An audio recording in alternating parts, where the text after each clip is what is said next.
E o ministro Alexandre de Moraes deixa o cargo carregado de questões que geraram muita polêmica por causa de suas decisões. E, em função disso, acabou causando indignação em muita gente, principalmente em integrantes do Poder Legislativo, como é o caso do deputado Nicolas Ferreira, do PL de Minas Gerais. Ele chegou a mandar um recado bem duro para o ministro que está saindo, e foi na sessão desta quinta-feira, na Câmara dos Deputados. Nicolas Ferreira foi muito aplaudido por todos que estavam ali. Veja aí. Nós estamos cansados de saber que foi todo um processo injusto, um processo persecutório, porque essas pessoas estavam de verde e amarelo. Se estivessem de vermelho, com o MST no peito, ou com a UNE no peito, ou simplesmente black blocs, né, com os rostos tampados, eles estariam livres, como estão agora. Cansaram de fazer isso aqui no Congresso, inclusive também em São Paulo, e estão absolvidos. Então nós estamos carecas de saber disso. O que eu quero mandar aqui um recado é específico para aquele que de fato gerou tudo isso, que chama-se ministro Alexandre de Moraes, que parece que o nome dele se tornou praticamente como, quem já viu Harry Potter aí, né? Aquele que não pode ser nomeado, aquele que não pode ser falado, porque deputado tem medo de ser preso ao citá-lo ou ao criticá-lo, pessoas comuns têm medo de falar sobre ele, porque tem medo de uma repressão, aumentar a pena, ou se não, não fazer com que a prisão se torne domiciliar, medo de repressão de um juiz, que deveria nada mais, nada menos que garantir a constitucionalidade. Então, o meu recado aqui é específico para o ministro Alexandre de Moraes. Chega, já deu. Se o recado que ele quis dar para a direita foi de que ele é malvado, de que ele consegue sim colocar medo nas pessoas, quero dizer para ele que ele saiu derrotado de tudo isso, mas chega! Afinal de contas, nós temos, não é somente uma luta política que está acontecendo aqui, não, horas. Nós temos famílias sendo destruídas. Nós temos uma família que está hoje sem um pai, porque o Clezão morreu na cadeia. Sem querer desmerecer a morte de ninguém, porque foi uma morte trágica, a morte da Marielle. Mas eles ficaram 6 anos querendo culpar alguém, nós sabemos muito bem quem. E nós temos o Clezão ignorado pela mídia.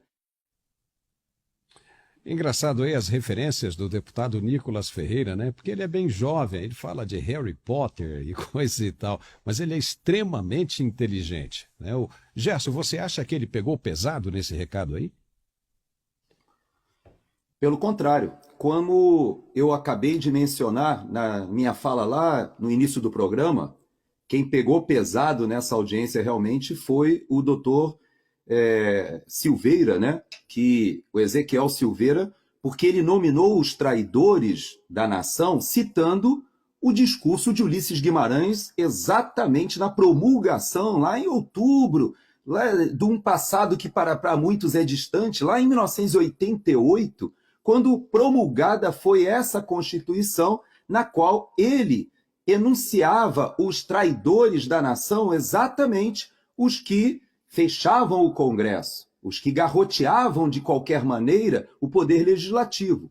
E nada mais foi do que o próprio ministro Alexandre de Moraes fez por diversas vezes, caçando as redes sociais de parlamentares. Inclusive, há um parlamentar que está preso e foi condenado, e é aí importante dizer, com o respaldo dos seus pares no Supremo Tribunal Federal, por gravar um vídeo no qual ele ofendia os ministros da Suprema Corte, o que realmente é reprovável, deveria ensejar algum tipo de punição, mas jamais a perda do mandato e até mesmo a prisão e a condenação há muitos anos, que inclusive ele se encontra ainda em regime fechado.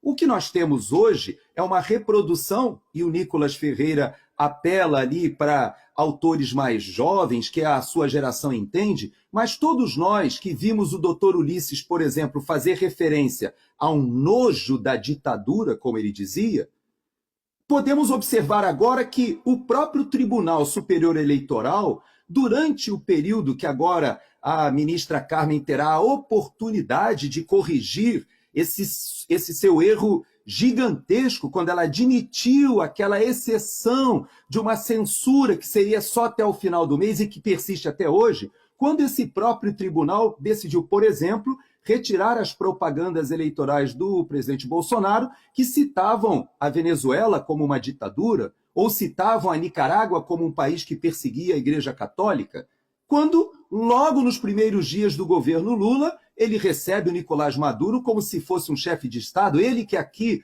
nos Estados Unidos ele não pode nem passar perto porque há ordem de prisão e recompensa pela sua liderança de um Estado de narcoditadores. Então você veja que situação nós nos encontramos, Paulo.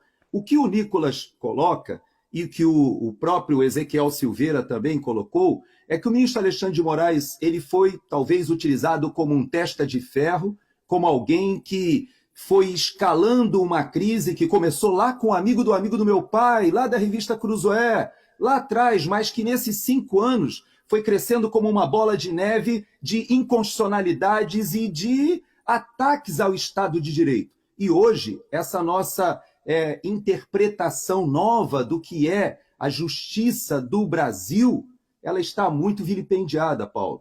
E eu concordo com o Nicolas, já deu.